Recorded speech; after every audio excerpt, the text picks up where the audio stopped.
O nativo americano foi um especialista em tecnologia das planícies. Ele transformava materiais naturais e simples em armas mortíferas e em dispositivos de sobrevivência eficientes. Ele construía tendas que se mantinham firmes sob fortes tempestades e armas que derrubavam feras violentas em disparada. Mas o que os brancos que ousavam atravessar a fronteira mais temiam era o espírito de luta dos índios americanos. Nativos americanos em tecnologia do Velho Oeste. Mandem sinais de fumaça.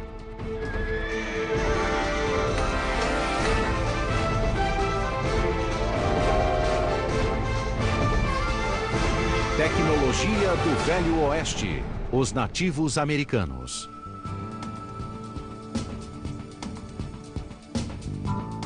Olá, eu sou Keith Carradine. Se você fosse um nativo americano procurando uma luta nas planícies, não tinha que ir longe. Sim, havia homem branco, mas as tribos também lutavam entre si.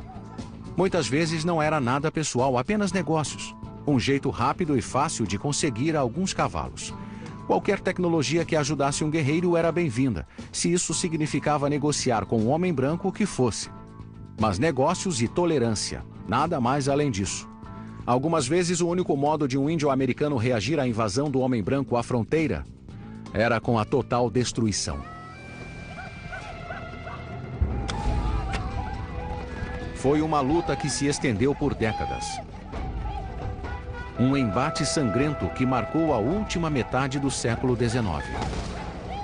Os guerreiros nativos lutaram contra os soldados americanos pelo domínio das grandes planícies.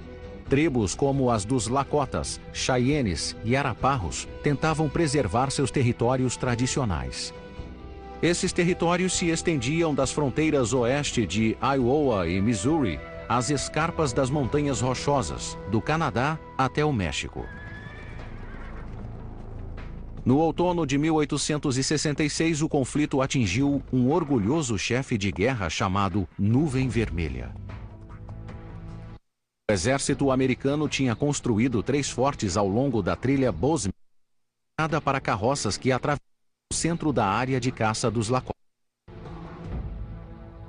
The Bozeman Trail was developed by John Bozeman about 1864 to carry goods.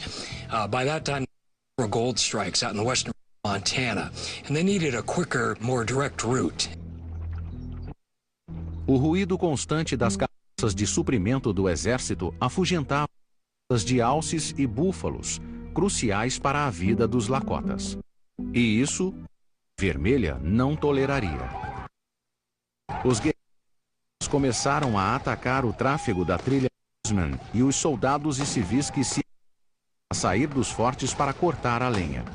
Mas os Lakotas não conseguiam expulsar os soldados. O problema não era numérico. Vermelha tinha reunido centenas de guerreiros.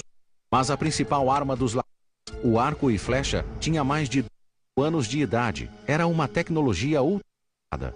As flechas antigas tinham pontas de pedra quebradiça, como sílica ou obsidiana. A pedra cada ou britada em forma de ponta e depois atada com um tecido de animal na extremidade de um poste.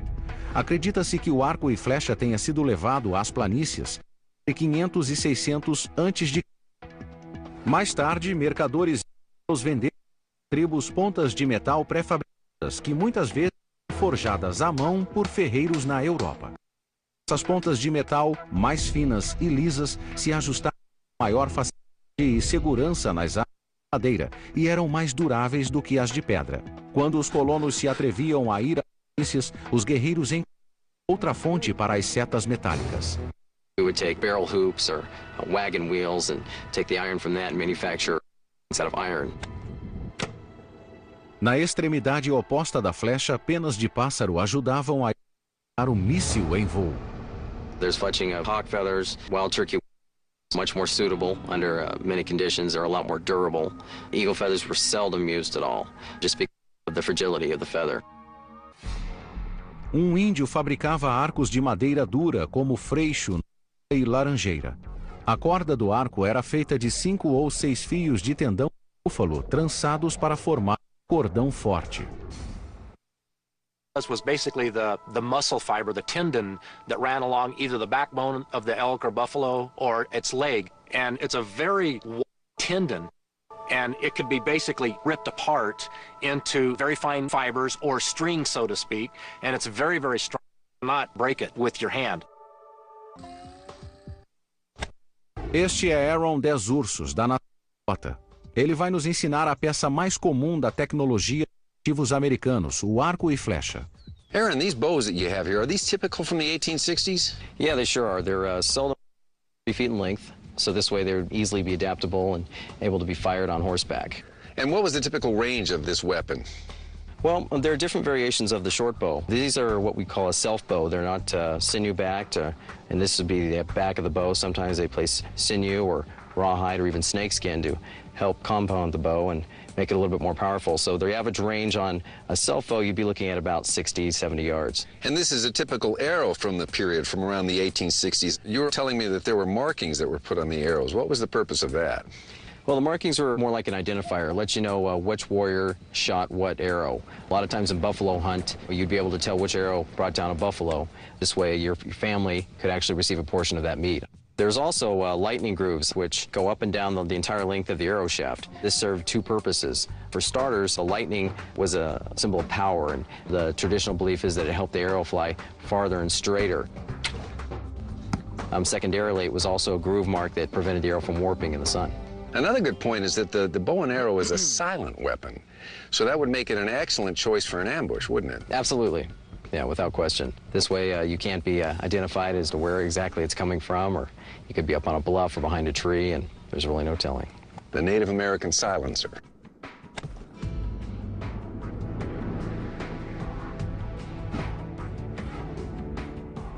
Mas por mais habilidoso que fosse um atirador, o arco e flecha não era páreo para o poder e o alcance do rifle do homem branco. Os homens de nuvem vermelha precisavam de rifles, e não era só sua tecnologia que precisava de um upgrade, mas suas táticas.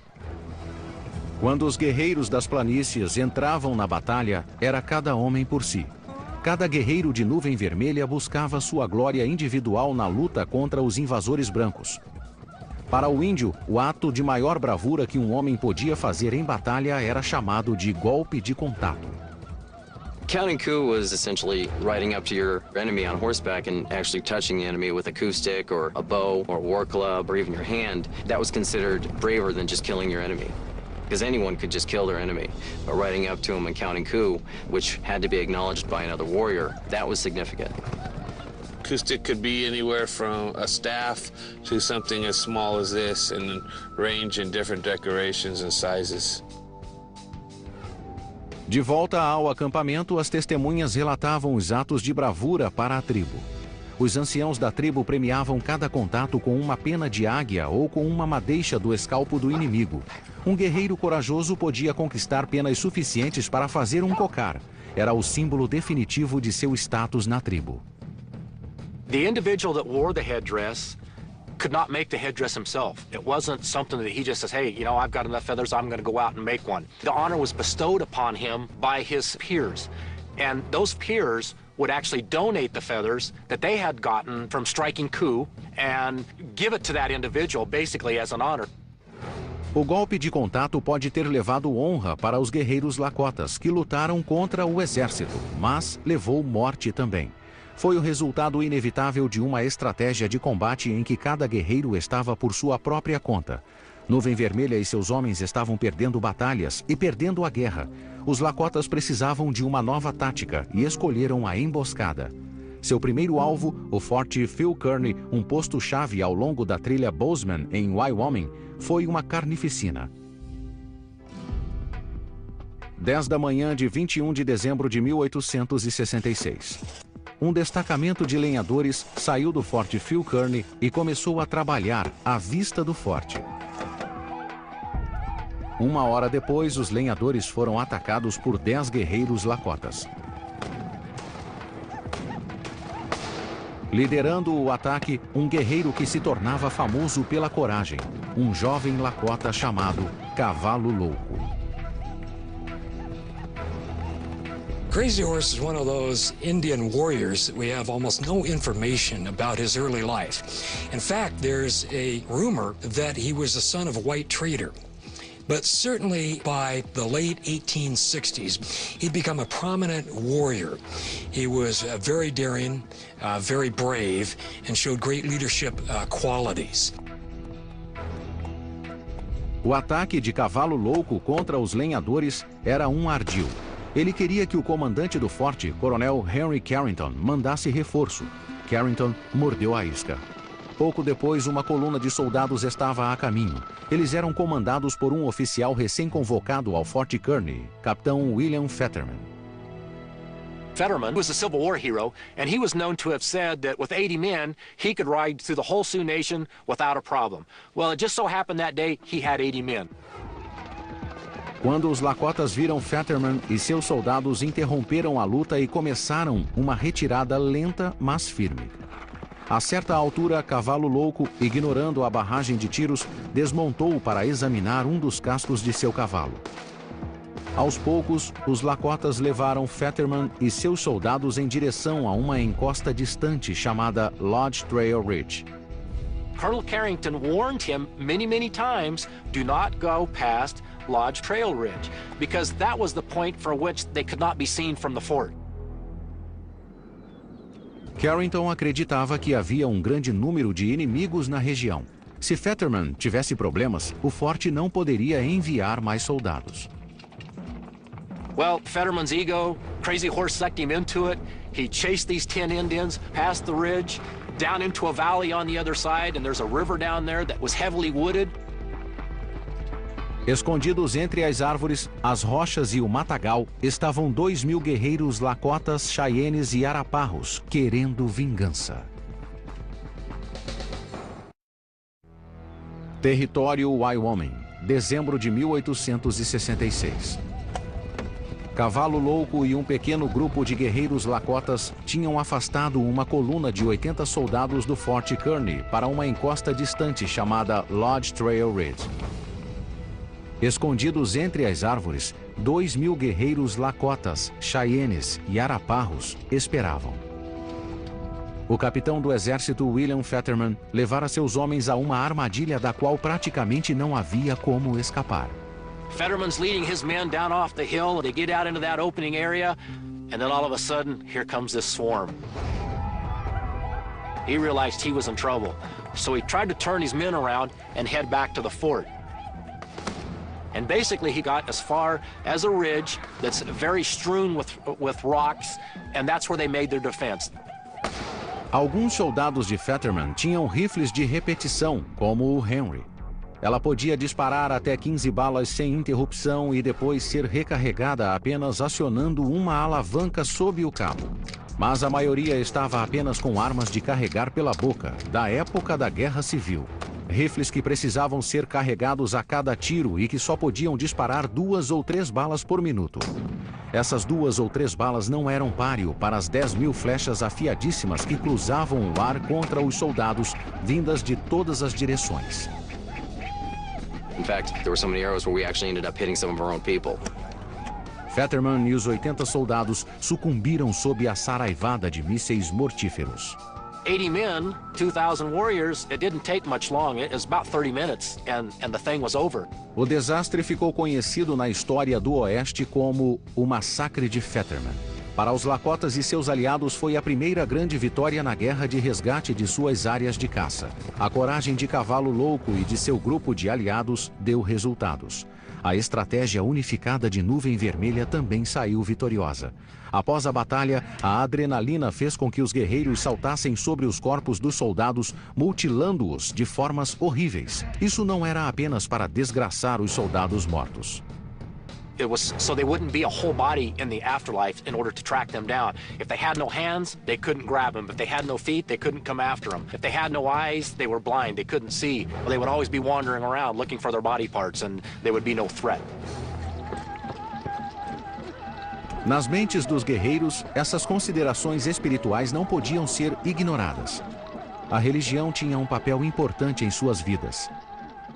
Ela frequentemente determinava em qual tecnologia os guerreiros deviam confiar. Cada índio da planície cuidava de sua própria aura. Aura era o poder pessoal de um nativo americano. Uma combinação de sorte, karma, discernimento, coragem e carisma. Era geralmente corporificado em um animal ou objeto, revelado ao guerreiro em um sonho ou visão. Every warrior walked his own path. If he had a vision, he would go to a Wachachawakan or holy man or medicine man and have that vision interpreted. He may see an animal, he may see an object, and that would be considered one's own medicine. You would utilize this medicine going into battle. The belief was that if you held to your visions or you held to your medicine, that it would carry you through. Imagens da visão de um guerreiro decorava seu escudo de couro. O guerreiro acreditava que o poder daqueles símbolos o protegeriam das flechas e das balas do inimigo. Claro, criar um escudo de aura requeria tecnologia de pintura. War paint in itself, it was basically came from minerals. It would be ground down into very, very fine powder. And then it was usually mixed with a bear grease or a fat grease. Black came from burnt charcoal. White was from white clay. For blue, they actually used duck manure. Duck manure, when it comes out, it's blue. So they would take it, dry it into a fine powder. That was put into the water, and of course it became its blue color. A tinta ficava bem macia, como água tirada de... Deixa pra lá. A visão de um guerreiro também determinava o modo dele se vestir e se pintar para a batalha, o que era especialmente notável no caso de Cavalo Louco e sua visão. His was of a fractious horse with a great warrior in the sky, being pelted by hailstones with lightning bolts. And this he took as his particular strong medicine, something that he would emulate. Para proteger o poder espiritual que lhe fora revelado na visão, Cavalo Louco se aprontava para a batalha pintando um raio em seu rosto e pintando seu cavalo, e às vezes seu próprio corpo, com pontos representando as pedras. O fato é que Cavalo Louco nunca foi atingido por uma bala ou uma flecha. Não tem nada de louco nisso. A pintura de guerra não representava apenas símbolos de aura, atuava também como uma arma em uma espécie de guerra psicológica. You can see that paint from a long distance, and that told a lot about that particular warrior, what society he might belong to, what his accomplishments were. And if you had a particular society that was known for fierce fighters, well, then that played a psychological effect. And if you can see that that person had a lot of coup marks on his horse, you know, he was a particular fierce warrior. O efeito psicológico intimidador da pintura de guerra também foi usado por outra geração de guerreiros, mais de meio século depois. Na Segunda Guerra Mundial, os homens da 101ª Unidade do Exército pintaram seus rostos para ficarem assustadores no desembarque na Normandia.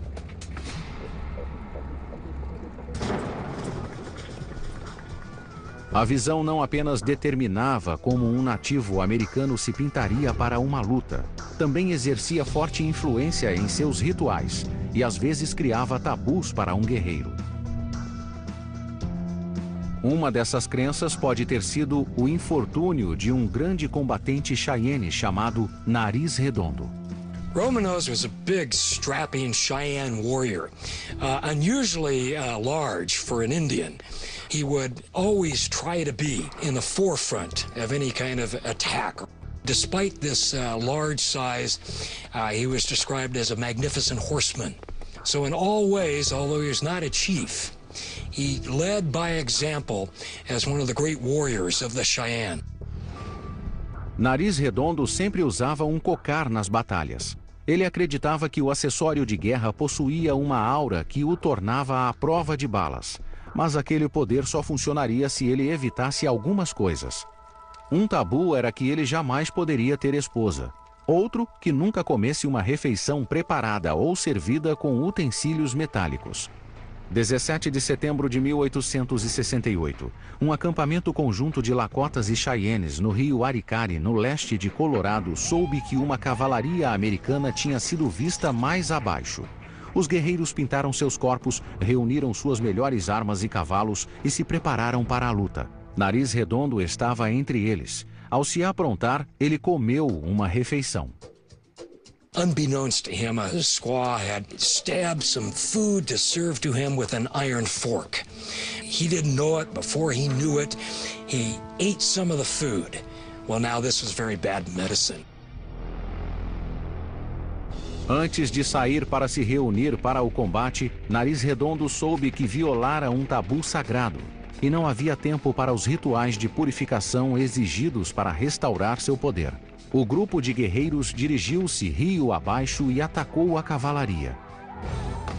Em cargas sucessivas, 700 guerreiros Lakotas e Cheyennes atacaram o que era apenas um punhado de oficiais levando 57 sentinelas civis. Apesar das 5.000 flechas disparadas, o pequeno grupo de oficiais brancos e de sentinelas contava com um dos mais importantes avanços tecnológicos do Oeste: o rifle Spencer. They were 7-shot lever-action repeaters. They weren't much for distance, and they didn't carry that big a wallop, but they were accurate, and they could fire fairly rapidly.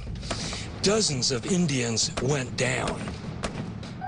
Nariz Redondo observou a ação na retaguarda, sentindo-se vulnerável. And it wasn't until one warrior came back and chastised him for hiding out back and not going and fighting in front that Romanos went into battle.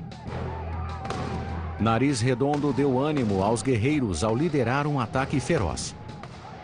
Quando o grande Cheyenne se aproximava do inimigo, um soldado escondido no matagal atingiu-o pelas costas, quase a queima-roupa. A morte de Nariz Redondo esvaziou o ataque e os soldados conseguiram aguentar até a chegada de reforços. Mas antes que a saga do Oeste terminasse, os nativos americanos colocariam as mãos na tecnologia que decretaria a morte de milhares de invasores brancos das grandes planícies. Para transportar pessoas, mercadorias e armas, os nativos americanos confiavam em uma peça da tecnologia natural. Pense nele como um motor de apenas um cavalo. Era também uma plataforma móvel de lançamento de armas. Os comanches eram tão habilidosos sobre um cavalo que seu combatente George Crook diziam que era a melhor cavalaria ligeira do mundo. Aposto que você não sabia. As tribos só usavam cavalos há apenas 200 anos. Antes, cachorros eram usados para o transporte na pradaria, como os esquimós. Will Rogers disse: os índios eram esquimós que foram um pouco mais para o sul. Quando um cachorro fraquejava, estava na hora da boia. Mas não era ele quem comia. Isso mesmo, os nativos americanos às vezes comiam seus cachorros. E isso representa bem a abordagem prática dos índios. Por que desperdiçar carne?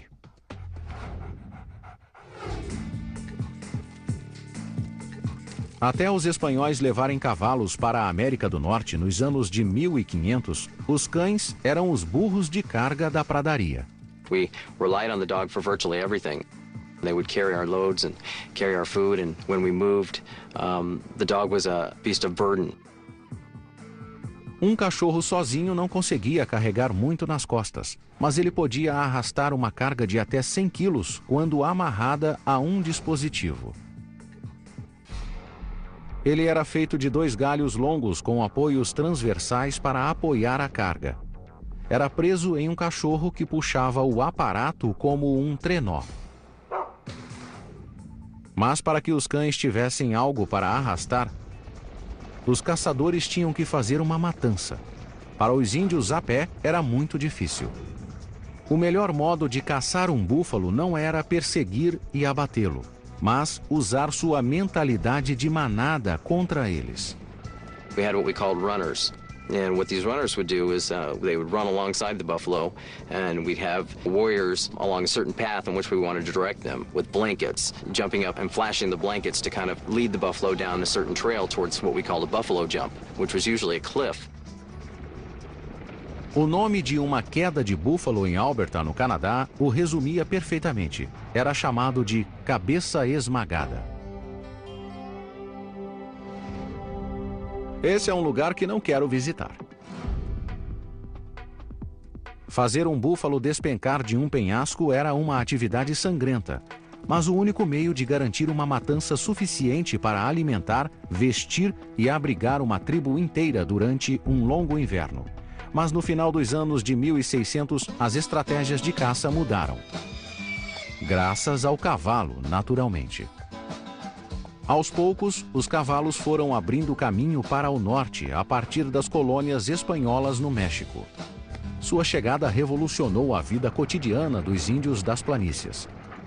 O uso do salto de búfalos gradualmente deu lugar à caça a cavalo. Era mais eficiente. Os guerreiros não precisavam fazer despencar manadas inteiras de um penhasco. A cavalo, eles podiam abater apenas o número de animais necessário para a sobrevivência. Sem dúvida, perseguir e abater uma manada de búfalos exigia nervos de aço. Razoáveis cojones. Em espanhol é muita coragem. This is a wild buffalo herd. Stampeding. You're riding a horse, bareback, with one little rope tied around its neck, with your hands being occupied with a bow or with a rifle. It was very dangerous. That horse could step in a hole. It could be knocked over by the buffalo. You could lose your seat. So many things that could have happened. Como um caçador guiava seu cavalo quando as mãos estavam ocupadas, e como ele convencia o animal a arremeter em direção ao perigo, com um treinamento gradual que começava muito cedo. From the minute that that horse was old enough for him to climb on its back, he was training it, using his knees to get it to turn left or right. There's been instances where they've been known to actually train the horse to charge a tree, and at the very last minute, he would give it a signal with his knee to veer. So that horse would know not to deviate until he got those signals from his knees. Os Comanches foram provavelmente os melhores cavaleiros na história da América. Eles realizavam façanhas como deslizar para o lado de um animal a galope e disparar flechas sob seu pescoço. O cavalo deu aos Comanches uma tremenda mobilidade, o que aumentou o desafio para os homens brancos e para as tribos rivais em toda a planície sul.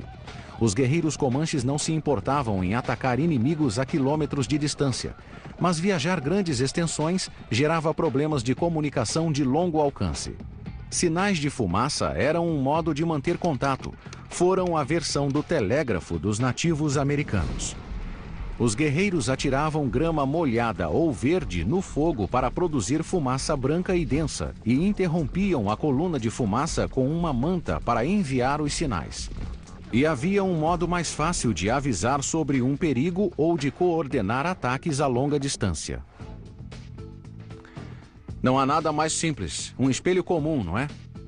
Mas foi um fantástico sinalizador na pradaria. Os guerreiros negociavam para tê-los. Com eles era fácil enviar informação através de grandes distâncias. Um flash podia significar cuidado. 2 flashes, está tudo bem. E 3 para... Pode me escutar agora?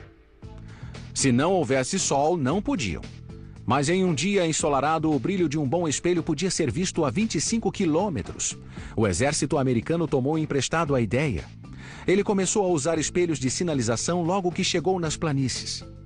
Aposto que nem agradeceram aos nativos por esse flash de inspiração.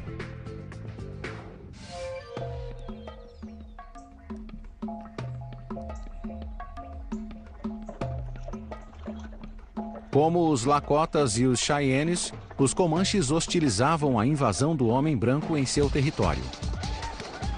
Eles queimavam e pilhavam fazendas e assentamentos.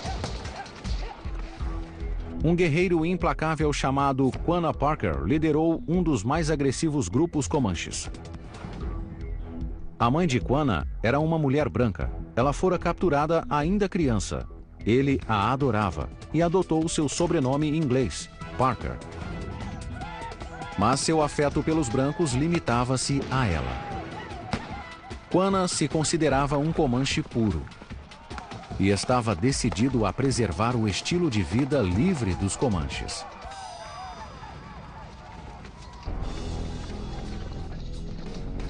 O exército americano tinha outros planos. Setembro de 1871.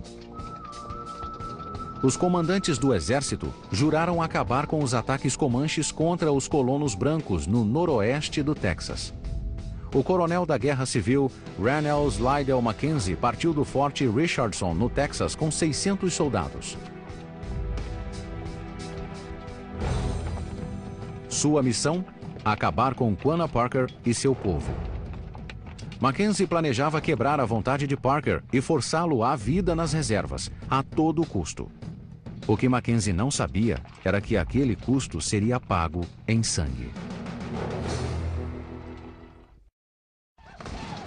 Noroeste do Texas, setembro de 1871.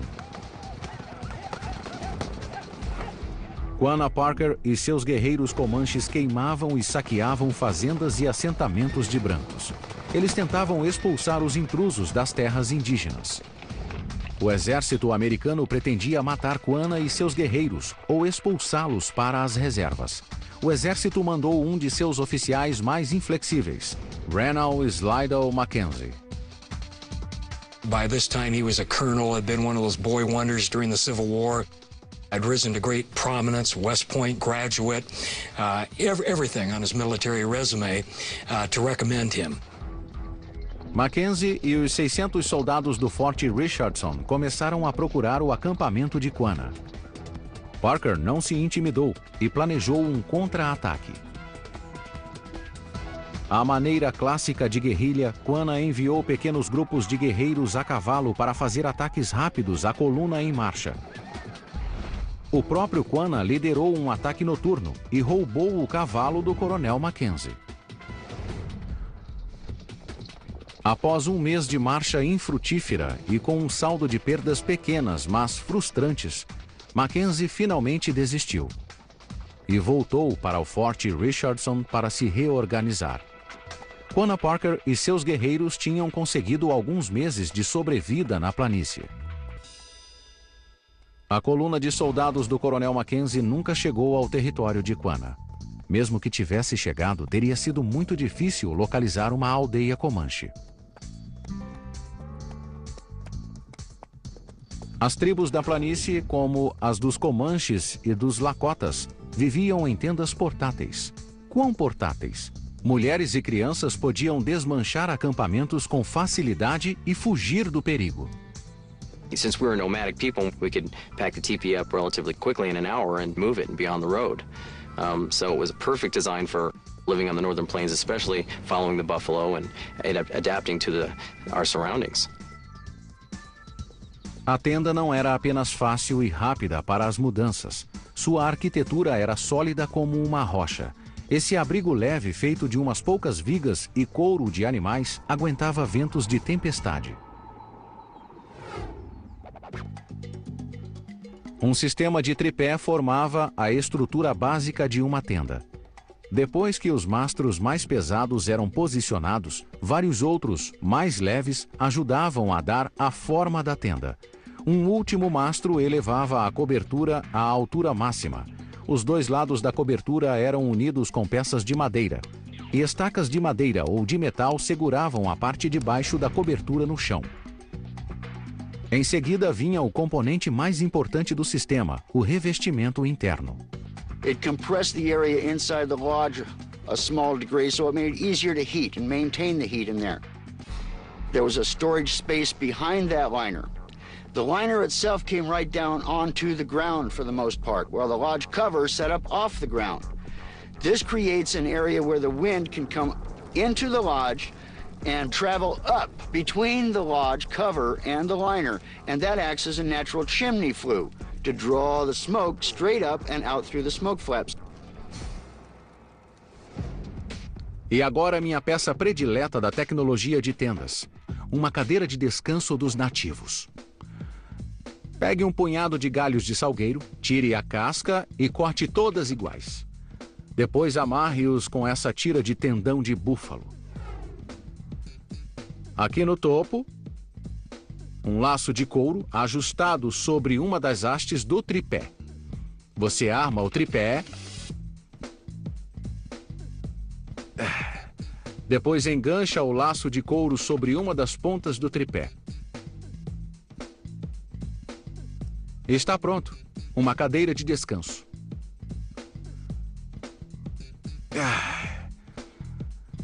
Agora pode ir. Vou tirar uma bela soneca.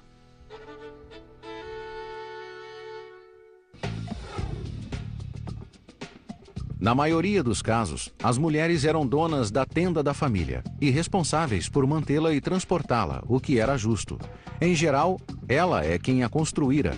Em caso de divórcio, ficava com ela. Algumas coisas nunca mudam. Elas eram donas das tendas e cuidavam do acampamento, mas defendê-lo era trabalho de homens. E a defesa de um acampamento no rio Little Big Horn, em 1876, resultou na batalha mais lendária entre índios e cavalaria da história do Oeste. Fique conosco para aprender algumas coisas que talvez você não saiba sobre a famosa Batalha de Custer.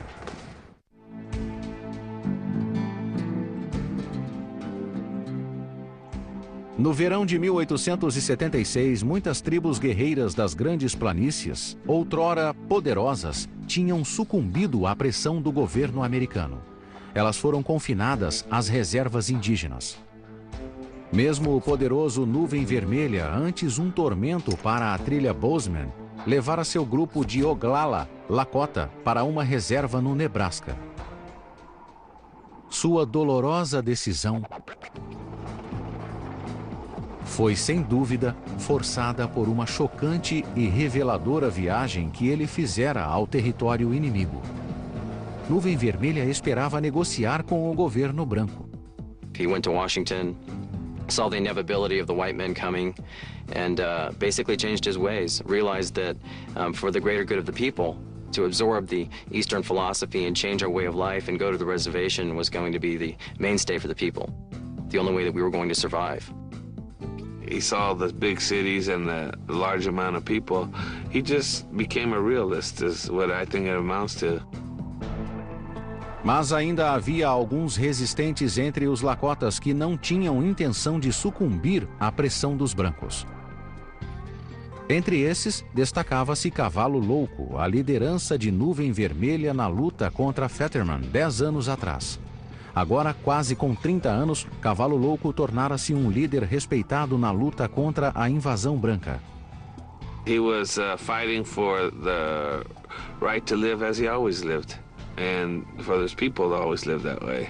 And I think he didn't ask for anything more, he didn't settle for anything less. Na última semana de junho de 1876, muitos grupos de Lakotas, Cheyennes e Arapahoes se reuniram em um vale do rio Little Big Horn, no sudeste de Montana. Naquela primavera, o exército americano tinha lançado um ultimato. Todos os índios que se recusassem a mudar para as reservas seriam considerados inimigos e dessa forma seriam tratados. Muitos grupos de guerreiros ignoraram o ultimato. Finally, the government decided to do something about it, and they sent various army units out there, including elements of the 7th Cavalry. And one of those elements was led by George Custer.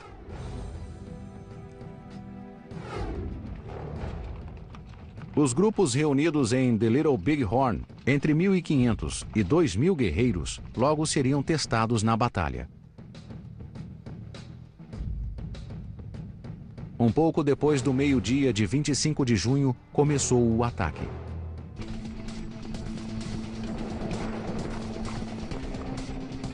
Sem ter feito um reconhecimento adequado do acampamento, o coronel George Custer jogou seus homens contra os nativos americanos. Ele tinha pouco mais de 500 soldados. Provavelmente a maioria das pessoas sabe que Custer estava em desvantagem numérica, mas pode ser novidade saber que também estava em desvantagem bélica. Os índios tinham rifles Winchesters. In Little Big Horn, we had many repeating rifles that we'd gotten on the high plains through trade and raids. Whereas if we didn't have the gun, I mean, even though the soldiers were way outnumbered, we would have had many more losses.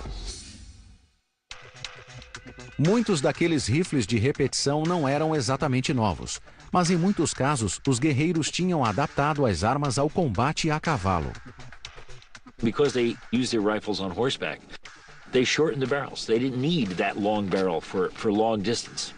They needed a short barrel for easy handling and to get up close to their game or their enemy. Muitos guerreiros também removiam o excesso de metal para tornar as armas mais leves. This is an 1873 Winchester. One of the things they did was they took the forearm off because they probably needed the wood for something else. They took the piece that held the forearm off, probably made an arrowhead out of it, and then reinforced it with rawhide. This up on top is wire to hold the barrel and the magazine tube together. O arame era provavelmente retirado de uma linha telegráfica. And they tacked the stock, probably broke it, and then reinforced it with rawhide. This made it stronger than it originally was.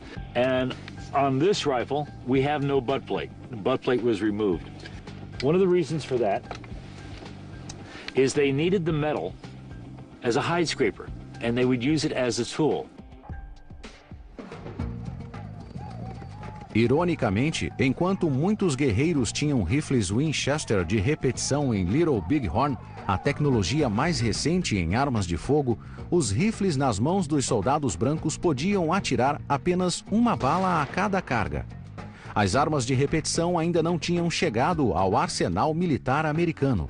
Para piorar, muitos soldados tinham munição defeituosa que travava as suas armas.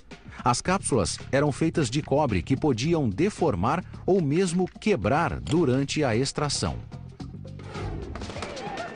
No decorrer da batalha, os Lakotas, Cheyennes e Arapahoes lutaram com fanático entusiasmo, liderados com ousadia por Cavalo Louco e outros guerreiros veteranos.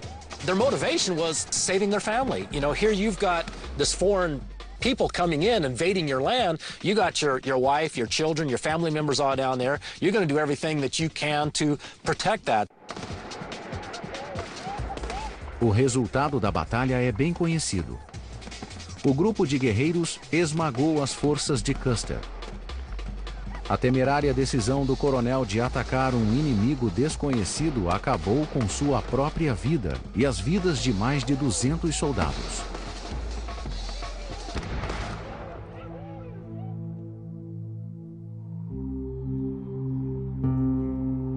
E a batalha também acabou por selar o destino de Cavalo Louco. Ele e seus seguidores seriam caçados até sucumbirem de inanição. The Army this time sent many forces into the field from many different directions and pursued the Indians and pursued them and pursued them and pursued them and wore them down in the months following the Little Bighorn.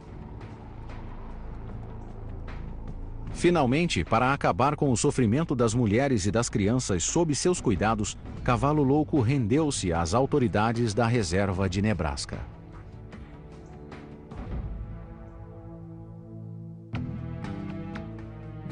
Quatro meses depois, ele foi baionetado nas costas, morto ao resistir à prisão.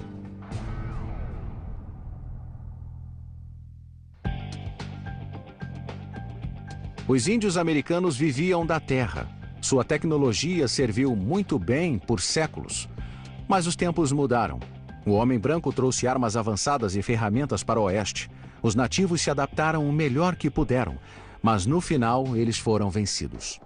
Por volta de 1890, todas as tribos foram mandadas para as reservas, onde poucas de suas tradições conseguiram sobreviver. A tecnologia contou a história de como o oeste foi vencido, ou derrotado, dependendo do ponto de vista. Eu sou Keith Carradine, e até o próximo programa, estou por aqui.